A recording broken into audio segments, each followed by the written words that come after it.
There she is.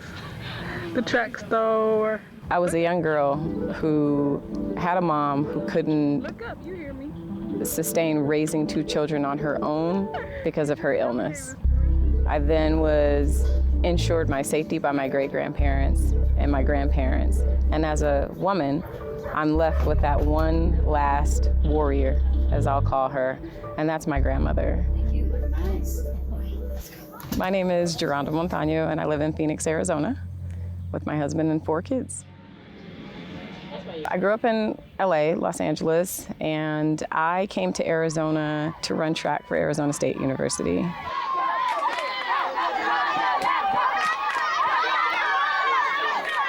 I came to Arizona and never went back, never wanted to live in LA again. So the media that you're drawn to, do you believe that it shapes you as an individual, your perception of who you should be, and teen culture? I work in prevention. I'm what's considered a professional preventionist, which basically means I go onto school campuses and educate students on how to stay away from risk. I've been in that field for almost 18 years now. Oh, yeah. My grandmother's name is Maggie Jones, and I always called her mom growing up. What is she doing? Oh my God.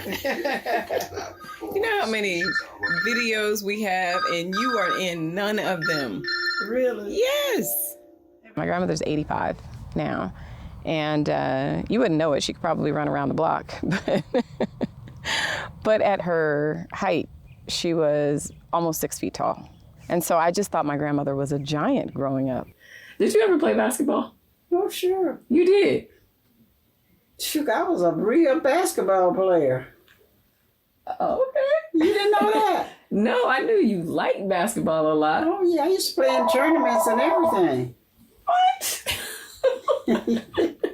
So my grandmother was born in Texas, in a very small town in Texas called Kildare.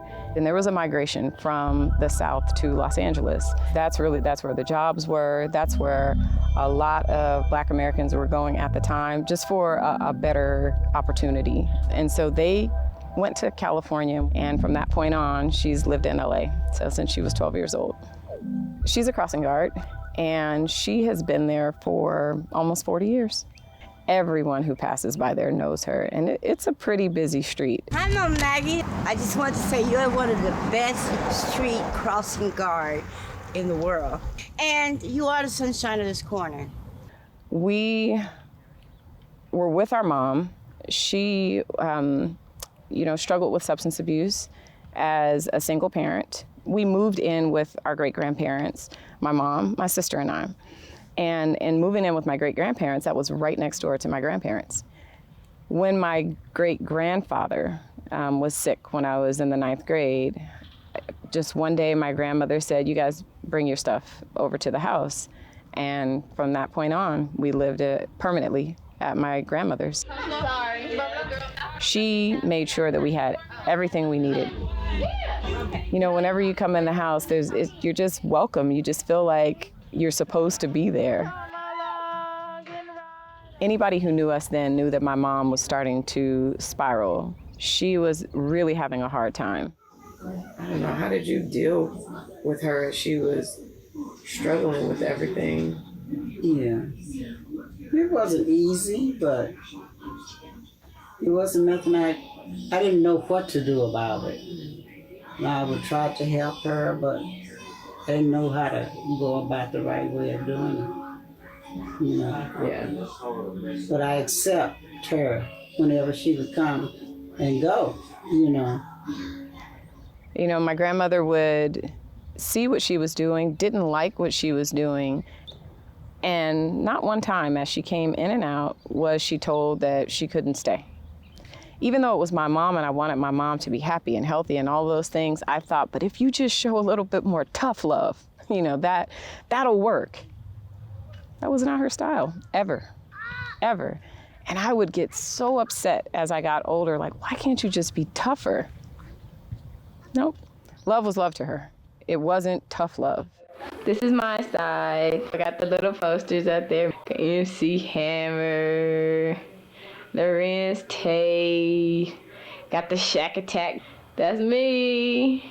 Right around college, my mom found recovery. My grandmother was very proud of her and saw that she wanted to do something different. And my response to my mom was, well, show me. And my grandmother's response to my mom was, I'm so glad that you are going to make that decision. How can I support you in that? I never wanted to be like a lot of mothers that I had seen, how they didn't give their kids no time, didn't have time for them and stuff. I didn't want to be like that. I had a sociology class, and they were talking about just the structure of the family. And the grandparent was so far away from the nuclear family.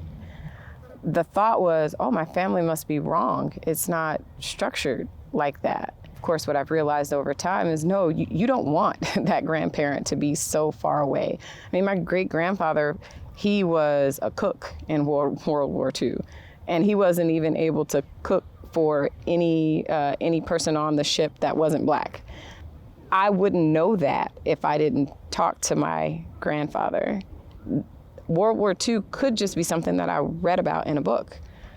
But in order to get that experience and for that experience to be closer, it's important that we have relationships with those people who are from those time periods and have those lived experiences. I don't think that we pay enough attention to those lone warriors who are out there, who have seen so much, been through so much, and done so much for others. I just think that it's really important that we let them know how much we appreciate them.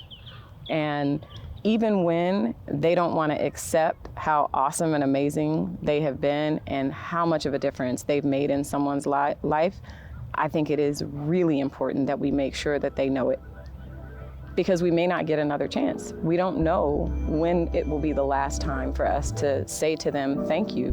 What you have done for me saved my life. We absolutely appreciate everything that you've done and every other Mama Maggie Jones like you.